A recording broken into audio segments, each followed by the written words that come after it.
Okay, so this is a really quick one because something big happened today. I don't want to say it was life-changing, but it was life-changing. Now, not only did I make eye contact with Cassie Jaye, and not only did I talk to her, but we actually made physical contact. I've been really trying, baby. In case you missed it, on Thursday night, Cassie was interviewed on Channel 10's The Project, in which she tried to talk about her film The Red Pill, but it was more of an attack than it was an interview. Now, I won't bore you with the whole thing, but here's a small segment, and if you want to watch the whole thing, I'll put the link in the description. Do you have an understanding as to why those protests are there? I do not. This is my first time visiting Australia. I'm curious what is different about Australia that makes this topic so polarizing and so fearful to people that they actually want to shut it down and silence it and pull it from theaters. I'm not sure why there's so much resistance in Australia. Cassie, I think it could be to do with the fact that a couple of years ago, our Australian of the Year was a mum who lost her only son at the hands of his father in a domestic violence incident. One woman is killed every week at the hands of domestic violence. It's really on the agenda here in Australia. It's not tolerated, and we're really trying to move forward and get it on a path where women aren't dying. I think that is why your film has hit a nerve. And it was his son that passed? It was her son who was killed by his father. I didn't know about that, but that is interesting because it shows that there are male victims of domestic violence. Yep, awkward silence, because she fucking nailed it. Now, when I spoke to her, I actually brought up the interview, and the first thing she did was roll her eyes, which sums it up perfectly. Now, luckily, I managed to steal Cassie for just a few minutes to chat about how that interview went down. Okay, we are here with Cassie Jaye. Thank you very much for coming to see me. I've managed to steal like 30 seconds with Cassie Jaye, so I'm going to take advantage of it. So I want to quickly chat to you about the 7pm project and what happened there. Now, the 7pm project are notoriously known for trying to pull people apart. Did you go into that interview expecting anything to happen? No, because, I didn't think it'd be as bad as it turned out to be, because I spoke to a producer earlier that morning and she assured to me that all the panelists had seen the Red Pill movie. Mm-hmm. It was clear after my interview with them that they had not seen the film because everything they asked me was not in my film or related to my film.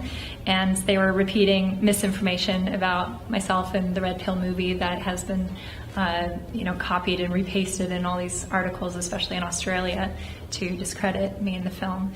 So, I didn't realize it would be that much of an ambush.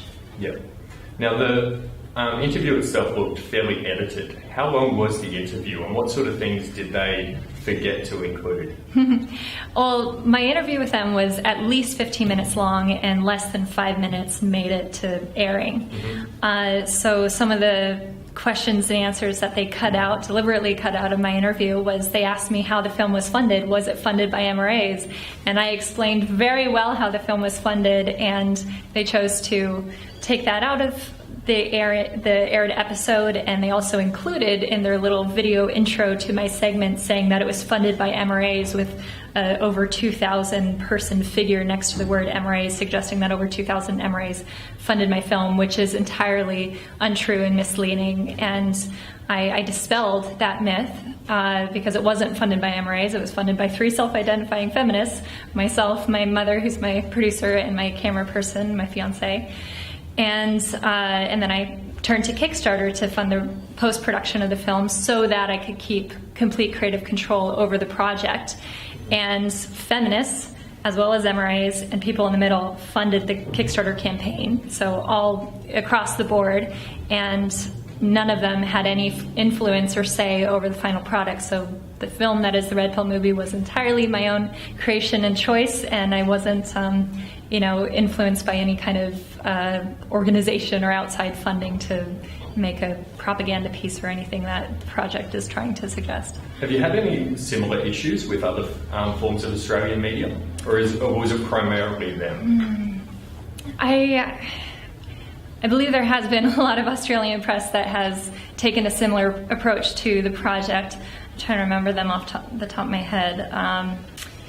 Well, I know that the Change.org petitions that really influenced the Palace cinemas and the Dundee cinemas to pull the red pill screenings, those Change.org petitions largely quoted other articles that have been written about the film with misinformation about the film, particularly from the Village Voice, which is a big publication in New York, and they were the first to write a review about the red pill movie. It was more of a ideological rant, but you know, the Village Voice posted all this misinformation about the film, and then the Change.org petitions repeated that, regurgitated that information to Australian viewers or listeners or people online. And that, I believe, is what got the snowball rolling about the fear around the red pill movie. And unfortunately, because we have had so many screenings pulled from Australian theaters, Australians haven't been able to see the film for themselves to determine what is in this film that's so worthy of being banned. And I think if people watch the film, there isn't anything that justifies banning this film. Okay, now most of my viewers are Australian, and I understand that the red pill is available in Australia now. Do you want to quickly tell us where they can go and see it? Yes, so if you want to see the red pill movie in a theater in Australia, the best way is through fanforce.com, F-A-N-Force, F-O-R-C-E.